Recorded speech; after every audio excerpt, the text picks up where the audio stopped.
Hello guys, तो कैसे हो आप लोग। आई होप अच्छे होंगे। तो आज हम आपके लिए एक और इंडियन जीके का वीडियो लेके आए हैं। तो ये जीके हर किसी न किसी कॉम्पिटिटिव एग्जाम में तो पूछा ही जाता है। और मेरा ये वीडियो यूट्यूब पे पहला वीडियो है। ओके, तो आइए हम पहले क्वेश्चन की ओर मूव ऑन हो जाते हैं। तो ये रहा आपके पास पहला क्वेश्चन। तो पढ़ते हैं। देखो, इंपॉर्टेंट क्वेश्चन है पेपर के पॉइंट ऑफ व्यू से। छठे राष्ट्रीय जल पुरस्कार 2024 में किस राज्य ने सर्वश्रेष्ठ राज्य का खिताब जीता। ठीक है, राज्य तो बहुत सारे थे। ठीक है, बहुत सारे राज्य हैं। तो नंबर वन पे कौन सा राज्य रहा है, ये क्वेश्चन है। ओके, ये साइड में आपको ऑप्शन दिख रहे हैं ना, छोटे छोटे। एक महाराष्ट्र, कर्नाटक, केरल या तमिलनाडु। अगर आपको इसका आंसर पता है तो कमेंट बॉक्स में आप लिख सकते हो। ओके, अगर आपको नहीं पता तो हम आपको बताते हैं। ओके, तो इसका जो राइट आंसर होने वाला है वो इसका राइट आंसर है आपके पास। इसका राइट आंसर है महाराष्ट्र। ओके, क्या है इसका आंसर, महाराष्ट्र इसका राइट आंसर है। अब जो साइड में मैंने इधर एक्सप्लेनिंग दे रखी है ना, वो भी पढ़ते हैं, एक्सप्लेनिंग के साथ भी करते हैं इसको। देखो, ये तो हम पता कर चुके हैं कि छठे राष्ट्रीय जल पुरस्कार किसने जीता है, महाराष्ट्र में ने ही जीता है, महाराष्ट्र राज्य ने जीता है। ओके, पर दूसरे राज्य पे कौन रहा, बहुत सारे राज्यों ने भाग लिया हुआ था। तो दूसरे स्थान पे कौन सा रहा है, गुजरात दूसरे स्थान पे रहा है। ओके, और तीसरे नंबर पे कौन सा रहा है, वो हरियाणा तीसरे स्थान पे रह चुका है। ओके, मतलब तीसरा नंबर हरियाणा का आया हुआ है। ये इंपॉर्टेंट क्वेश्चन है। ऐसा ही हम नेक्स्ट क्वेश्चन की ओर मूव ऑन हो जाते हैं। ओके, तो ये रहा आपके पास सेकंड क्वेश्चन। तो आइए हम इसको पढ़ते हैं।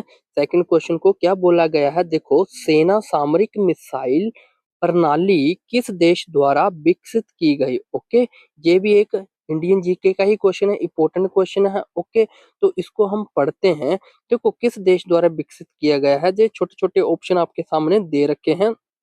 देखो, तो कौन सा हो सकता है इसका राइट आंसर, अगर आपको पता है तो कमेंट बॉक्स में आप इसका आंसर लिख सकते हो। अगर नहीं पता तो हम बताते हैं। देखो, अमेरिका होगा या फ्रांस होगा या रूस होगा या जर्मनी होगा। ठीक है, तो क्या है इसका राइट आंसर, हम आपको बताते हैं। America is the right answer. Okay, option number A इसका राइट आंसर है। ओके, साइड में मैंने इसकी क्या दे रखी है, एक्सप्लेनिंग भी कर रखी है। ओके, तो एक्सप्लेनिंग को हम पढ़ लेते हैं। देखो, नंबर वन पॉइंट पे क्या लिखा हुआ है, मैंने लिखा हुआ है सेना सामरिक मिसाइल प्रणाली। ये तो हमें पता है संयुक्त राज्य अमेरिका द्वारा विकसित की गई। ओके, अब देखो, जो सेना सामरिक मिसाइल है ना, इसको इंग्लिश में बोला क्या जाता है, इसको इंग्लिश में बोला जाता है army tactile tactical missile system बोला जाता है। ओके, ये भी आपने नोट डाउन कर लेना है। और इस मिसाइल को बोला क्या जाता है, इस मिसाइल को बैलिस्टिक मिसाइल प्रणाली भी बोला जाता है। ओके, ये करती क्या है, सतह से सतह, देखो लिखा हुआ ना इधर, सतह से सतह पर मार करने वाली बैलिस्टिक मिसाइल प्रणाली है। ओके, ये भी आपके लिए इंपॉर्टेंट क्वेश्चन है। ओके, तो आपने नोट डाउन कर लेना है, या तो स्क्रीनशॉट खींच के रख लेना है। तो ऐसे ही हम क्वेश्चन नंबर 3 की ओर मूव ऑन हो जाते हैं। तो ये रहा आपके पास क्वेश्चन नंबर 3। तो आइए हम इसको पढ़ते हैं। ओके, अन्ना दर्पण प्लेटफॉर्म किस संगठन द्वारा शुरू किया गया। ओके, इंपॉर्टेंट क्वेश्चन है। ओके, इसके जो साइड में ऑप्शन भी दे रखे हैं, तो ऑप्शन को हम पढ़ लेते हैं। ओके, अगर आपको उसका आंसर पता है तो कमेंट बॉक्स में आप शो कर सकते हो, आंसर लिख सकते हो। तो देखो, पहला ऑप्शन क्या है, राष्ट्रीय सूचना विकास केंद्र, सूचना मंत्रालय, नीति आयोग या भारतीय खाद्य निगम। तो क्या इसका राइट आंसर हो सकता है, जो इसका राइट आंसर होने वाला है वो ऑप्शन नंबर डी इसका राइट आंसर है, भारतीय खाद्य निगम। ओके, इसको इंग्लिश में क्या बोला जाता है, देखो इसको इंग्लिश में ये बोला जाता है फूड कॉरपोरेशन ऑफ इंडिया, मतलब इसको हम छोट में FCI भी लिख सकते हैं। ओके, तो देखो, ये मैंने ऊपर बना रखी है ना, एक पिक्चर दिख रही है, भारतीय खाद्य निगम। तो इसको हम ये भी बोल सकते हैं फूड कॉरपोरेशन ऑफ इंडिया। और साइड में मैंने इसकी एक्सप्लेनिंग भी दे रखी है। देखो, ये एक्सप्लेनिंग दे रखी है, नंबर वन पॉइंट पे आप पढ़ सकते हो कि किसके लिए ये अन्ना दर्पण प्लेटफॉर्म किस गठन द्वारा शुरू किया गया। ओके, ये आप एक्सप्लेनिंग इसकी खुद से पढ़ लेना। ओके, तो ऐसे ही हम नेक्स्ट क्वेश्चन की ओर मूव ऑन हो जाते हैं। तो ये रहा आपके पास क्वेश्चन नंबर 4। आइए हम इसको पढ़ते हैं। इंपोर्टेंट, रोलेन महोत्सव मुख्य रूप से किस राज्य में मनाया जाता है। कि रोलेन महोत्सव मुख्य रूप से किस राज्य में मनाया जाता है? इंपॉर्टेंट क्वेश्चन है। ये आपके पास छोटे-छोटे ऑप्शन दे रखे हैं, तो अगर आपको इसका राइट आंसर पता है तो आप कमेंट कर सकते हो, ओके। अगर नहीं पता तो हम आपको इसका आंसर बताते हैं। देखो, हरियाणा या हिमाचल प्रदेश या गुजरात या पंजाब। तो इसका जो राइट आंसर होने वाला है वो इसका right answer option number B, Himachal Pradesh में ये रोलेन महोत्सव मनाया जाता है, ओके। आगे हम इसका क्या करते हैं, एक्सप्लेनिंग देख लेते हैं। तो आइए हम एक्सप्लेनिंग को पढ़ते हैं। तो ये रही क्वेश्चन नंबर 4 की एक्सप्लेनिंग। तो आइए हम एक्सप्लेनिंग देख लेते हैं पहले। देखो, रोलेन महोत्सव का मुख्य रूप क्या है, ठीक है। ये तो हमें पता चल गया कि कहाँ मनाया जाता है। ये कहाँ मनाया जाता है, हिमाचल प्रदेश में मनाया जाता है, ये हमें पता चल गया, ओके। पर किस जिले में मनाया जाता है, ये किन्नौर जिले में मनाया जाता है। कहाँ मनाया जाता है, किन्नौर जिले में मनाया जाता है। मतलब उसको कल्पा में भी मनाया जाता है, ओके। किन्नौर कल्पा के अंदर ही है, ओके। तो वहां पे मनाया जाता है। और ये देखो आगे सेकंड पॉइंट क्या लिखा हुआ है मैंने, ये करीब 5000 वर्ष पुराना त्योहार है, ओके। कितने, 5000 वर्ष पुराना त्योहार है, ओके। इस त्योहार में करते क्या है, देखो नीचे मैंने लिखा हुआ है, जो दो पुरुष होते हैं, ठीक है। ये क्या करते हैं, दुल्हा दुल्हन बनकर नागिन नारायण मंदिर तक शोभ यात्रा निकालते हैं, ओके। किस मंदिर तक ये यात्रा निकालते हैं, नागिन नारायण मंदिर तक शोभ यात्रा निकालते हैं, ओके। तो आपने क्या करना है, कॉपी पेन उठाना है, नोट्स बनाना शुरू कर देने हैं, ओके। इतने इंपॉर्टेंट इंपॉर्टेंट क्वेश्चन आपको मिल रहे हैं, ओके। तो ऐसे ही हम नेक्स्ट क्वेश्चन की ओर मूव ऑन हो जाते हैं। तो ये रहा आपके पास क्वेश्चन नंबर 5। तो आइए हम क्वेश्चन नंबर 5 को पढ़ लेते हैं। देखो, ये रहा क्वेश्चन नंबर 5। बिरहोर जनजाति मुख्यतः किस राज्य में पाई जाती है, ओके। बिरहोर जनजाति किस राज्य में पाई जाती है, ये साइड में आपको ऑप्शन दिख रहे हैं, ठीक है। अगर आपको इसका राइट आंसर पता है तो आप कमेंट कर सकते हो। तो हम ऑप्शन पढ़ते हैं, महाराष्ट्र में पाई जाती है, उत्तराखंड में पाई जाती है, झारखंड में पाई जाती है, जो गुजरात में पाई जाती है। तो इसका जो राइट आंसर होने वाला है वो ऑप्शन नंबर सी इसका राइट आंसर है, झारखंड में पाई जाती है, ओके। आगे हम इसकी क्या करेंगे, एक्सप्लेनिंग देखेंगे। एक्सप्लेनिंग भी बहुत ही इंपॉर्टेंट है आपके लिए, ओके। तो चलते हैं हम एक्सप्लेनिंग की ओर। तो ये रही क्वेश्चन नंबर 5 की एक्सप्लेनिंग। तो आइए हम पढ़ते हैं क्वेश्चन नंबर 5 की एक्सप्लेनिंग। बिरहोर जनजाति मुख्यतः, ओके। इतना तो हमने पढ़ लिया कि कहाँ पाई जाती है, बिरहोर जनजाति झारखंड में पाई जाती है, ओके। इस जनजाति को और क्या बोला जाता है, खाना बदोश जनजाति भी बोला जाता है, ओके। ये इधर उधर घूमते रहते हैं, एक ठिकाना नहीं होता है इनका, ओके। और ये अन्य कौन से राज्य में पाई जाती है, मतलब अन्य राज्य में भी पाई जाती है। तो इनके अन्य राज्य कौन से हैं, छत्तीसगढ़ है, ओडिशा है, पश्चिम बंगाल में भी पाई जाती है, ओके। और ये बिहार में भी पाई जाती है। कहाँ पाई जाती है, बिहार में भी पाई जाती है ये जनजाति, ओके। तो बिरहोर जनजाति आप समझ गए। तो ऐसे ही हम नेक्स्ट क्वेश्चन की ओर मूव ऑन हो जाते हैं। तो ये रहा आपके पास क्वेश्चन नंबर 6। तो आइए हम इसको पढ़ते हैं। क्वेश्चन नंबर 6 भी इम्पोर्टेंट है आपके लिए पेपर के पॉइंट ऑफ व्यू से।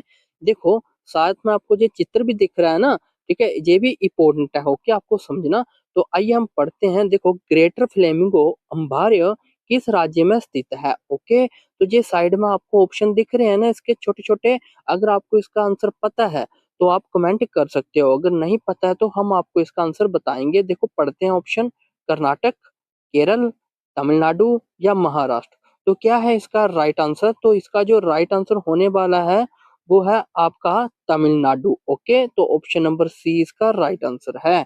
अब हम इसकी आगे क्या करते हैं, थोड़ी सी एक्सप्लेनिंग देख लेते हैं, ओके। एक्सप्लेनिंग भी बहुत ही इंपॉर्टेंट है आपके लिए। तो ये रहा आपके पास क्वेश्चन नंबर 6 का एक्सप्लेनिंग। तो आइए हम पढ़ते हैं, ग्रेटर फ्लेमिंगो अंबारे, ओके। तो देखो इसका एक्सप्लेनिंग, ग्रेटर फ्लेमिंगो अंबारे जो है आपको हमने बताया है कि कहाँ पाया जाता है, तमिलनाडु राज्य में पाया जाता है, ओके। और कौन सी जगह पे, रामनाथपुरम जिले, रामनाथपुरम जिले के धनुषकोडी में पाया जाता है, ओके। कहाँ पे पाया जाता है, धनुषकोडी में है, ओके। अब इसकी खासियत भी बताते हैं। जो ग्रेटर फ्लेमिंगो एक बड़ी गुलाबी रंग की जल पक्षी है, ओके। ग्रेटर फ्लेमिंगो क्या है, एक गुलाबी रंग की जल पक्षी है, ओके। जो कहाँ कहाँ पाया जाता है, जो अफ्रीका में भी पाया जाता है, पश्चिम एशिया और दक्षिण में भी पाया जाता है। ओके, मिल गई ना इसको आपको एक्सप्लेनिंग। ये आपने याद रखना, तमिलनाडु तो आपको याद होगा, वो कौन सी जगह पे, रामनाथपुरम जिले के धनुषकोडी में पाया जाता है। ओके, ग्रेटर फ्लेमिंगो क्या है, एक गुलाबी रंग की जल पक्षी है। कहाँ कहाँ पाया जाता है, अफ्रीका, पश्चिम एशिया और दक्षिण में भी पाया जाता है। ओके, ऐसे ही हम नेक्स्ट क्वेश्चन की ओर मूव ऑन हो जाते हैं।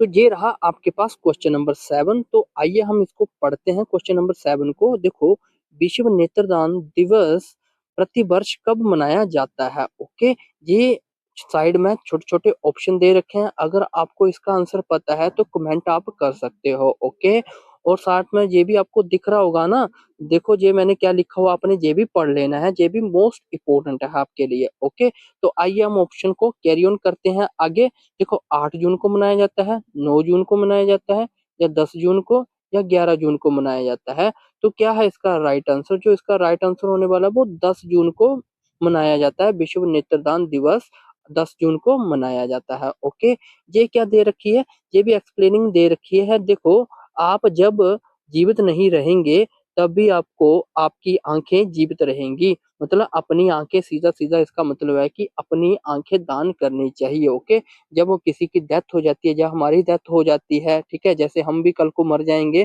तो हमें भी अपनी आंखें दान करनी ही चाहिए। ओके, तो ऐसे ही हम नेक्स्ट क्वेश्चन की ओर मूव ऑन हो जाते हैं। ओके, तो ये रहा आपके पास क्वेश्चन नंबर 8।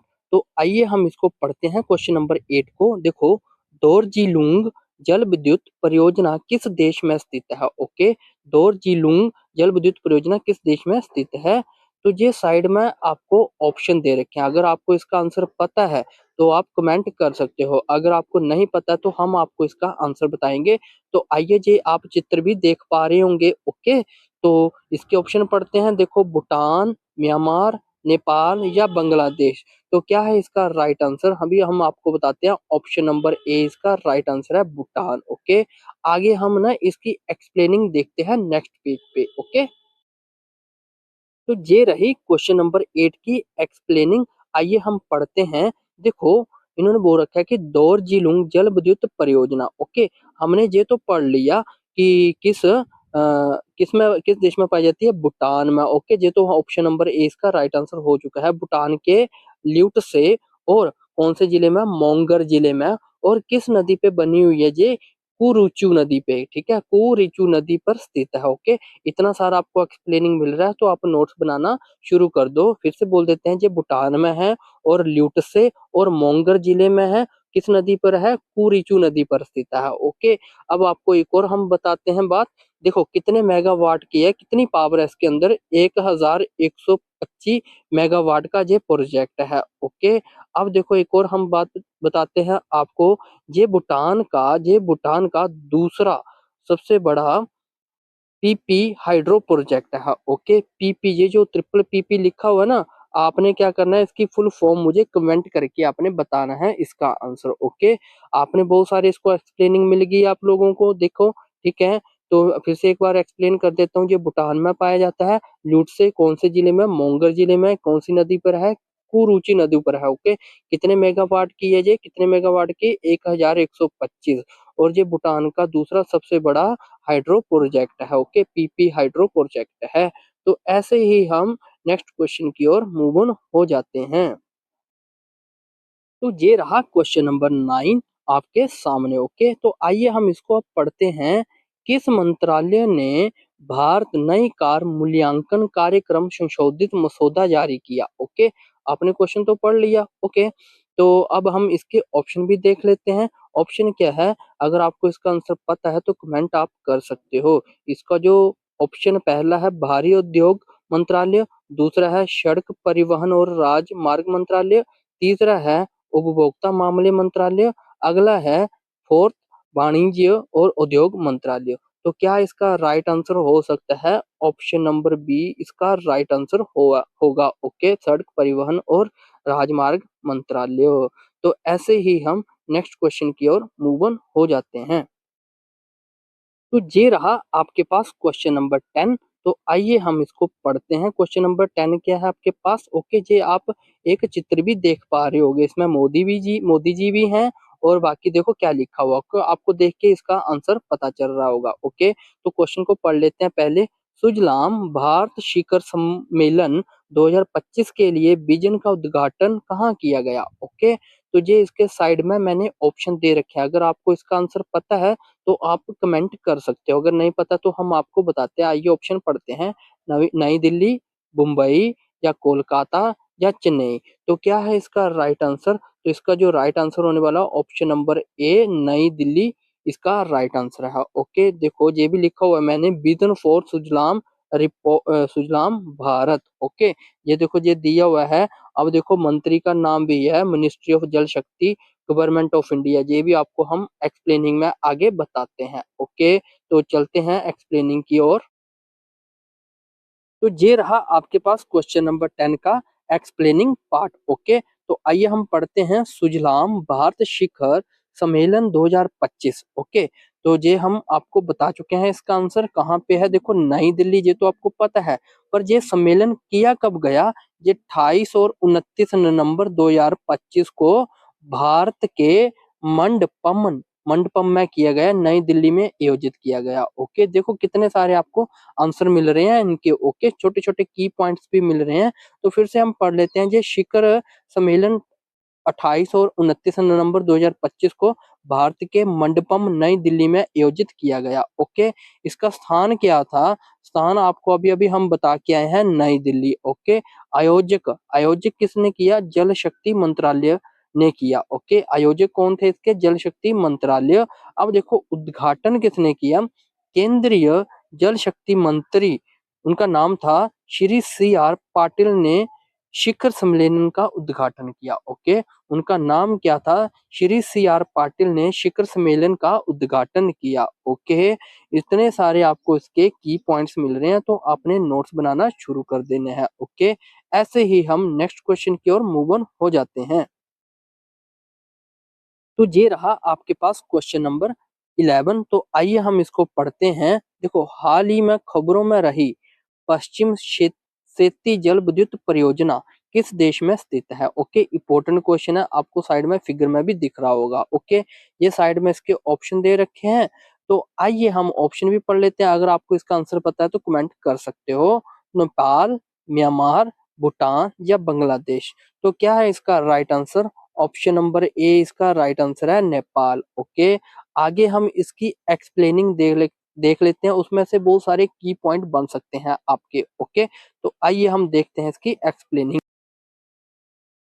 तो ये रही 11 क्वेश्चन की एक्सप्लेनिंग। ओके, तो आइए हम पढ़ते हैं। देखो, पश्चिम सेती जल विद्युत परियोजना। ओके, तो पढ़ते हैं, इसका स्थान पढ़ लेते हैं पहले। ओके, देखो परियोजना का स्थान, ये परियोजना का स्थान कहाँ पे था? ये हम पढ़ के आए ऑप्शन में, नेपाल में था। ठीक है, नेपाल के सिंदूर पश्चिम विकास के क्षेत्र में सेती नदी पर स्थित है। ओके, ये जो परियोजना किस नदी पर है? सेती नदी पर है। ओके, और नेपाल सुदूर पश्चिम में है। ओके, अच्छा, इसका विकास किसके लिए था? देखो, नेपाल सरकार ने परियोजना के विकास के लिए भारतीय कंपनियों को आमंत्रित किया है। ओके, तो ये थे इसके की पॉइंट, आपने पढ़ लेने हैं, स्क्रीनशॉट खींच सकते हो, आप नोट्स बना सकते हो।